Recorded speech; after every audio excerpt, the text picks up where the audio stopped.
you will get the end zone shot. So if you want to wait a second. So I'm asking, a simple running play to the right, how many holds do you see? Here, you get an end zone shot. How many do you see? Now, when I say how many holds do you see, that means how many would you call? You might see something that looked like a hold to you, but like, it's not a no advantage, disadvantage. But it technically maybe is a hold by definition, but I'm not going to call it.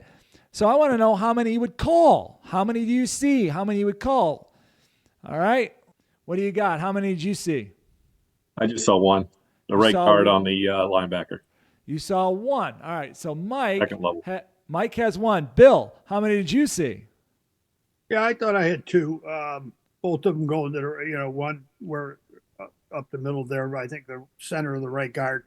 And then a little bit to the outside of that, there was another one that was a turnover takedown. So I'd go two. Cool.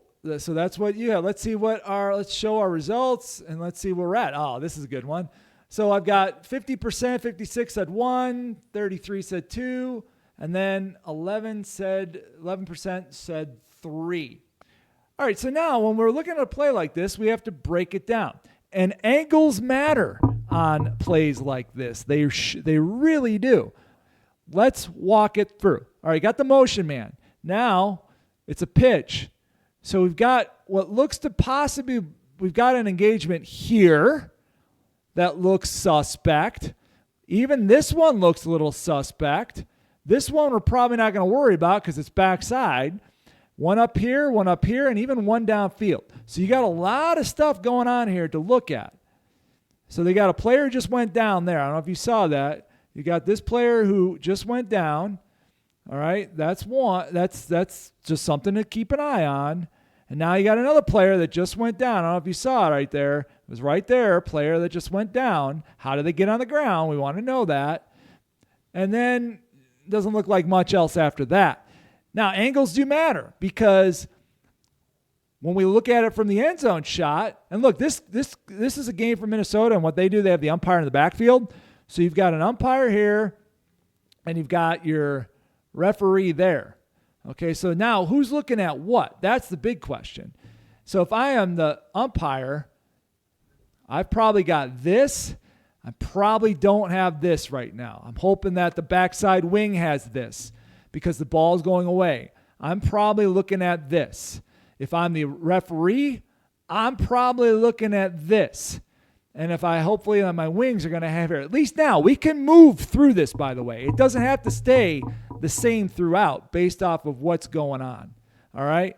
So now as we move it through the next, you can see that our guard here, I'll turn this around. Our guard right here, this looks to have good position. Look at his feet.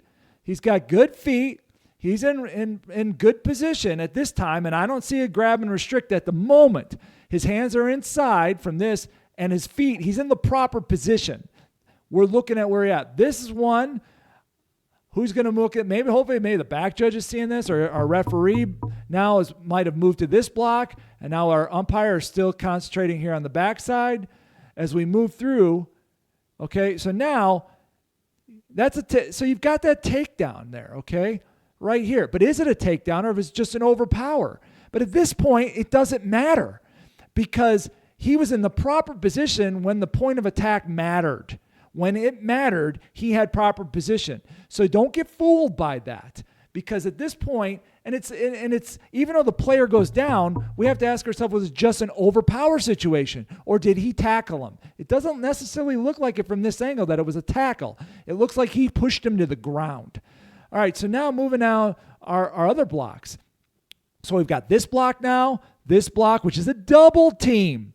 So I'm going to probably give a little bit more leeway on the double team. This block, I'm going to concentrate on. Hopefully this is where our referee is looking because we've got a wing who's looking at this. Maybe our referee's looking at that. Maybe our back judge is coming up here because this is all point of attack. We have 3 point of attack engagements at this particular spot. So now moving through it. Now I'm seeing something that looks a little off. And where that is right here. Now I'm looking at feet and position and where the ball carrier is and what is happening. as we move it through some more, that is now not good positioning. That's not good feet. That is a grab and restrict or a takedown. Point of attack. 20 has the ball. Who cares about the double team? I can't see what's going on the other side here, but at this point, this is still action over here, but at this point, this is my hold. This is the hold in my mind. And now we'll let the play move on and continue. I got the double team. That's not there. That's just a slip. The guy slips down. No grab and restrict. There's no category. And now 20 is just taken down by the defense at the sideline. All right, so that's how I walked through that play. And it was called. It was called, not that we really care, but they did call holding on this. And that's how I walked through it. Now, Bill, did you still think maybe that second block was a hold, or where you at on that now?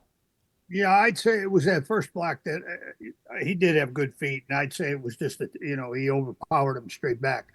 And we saw the difference there with the second block, where he initially did have good feet, was in front of him, but then as the defender tried to go past, he just stayed there and turned the guy over onto his back. So that second one there, that one's the hold.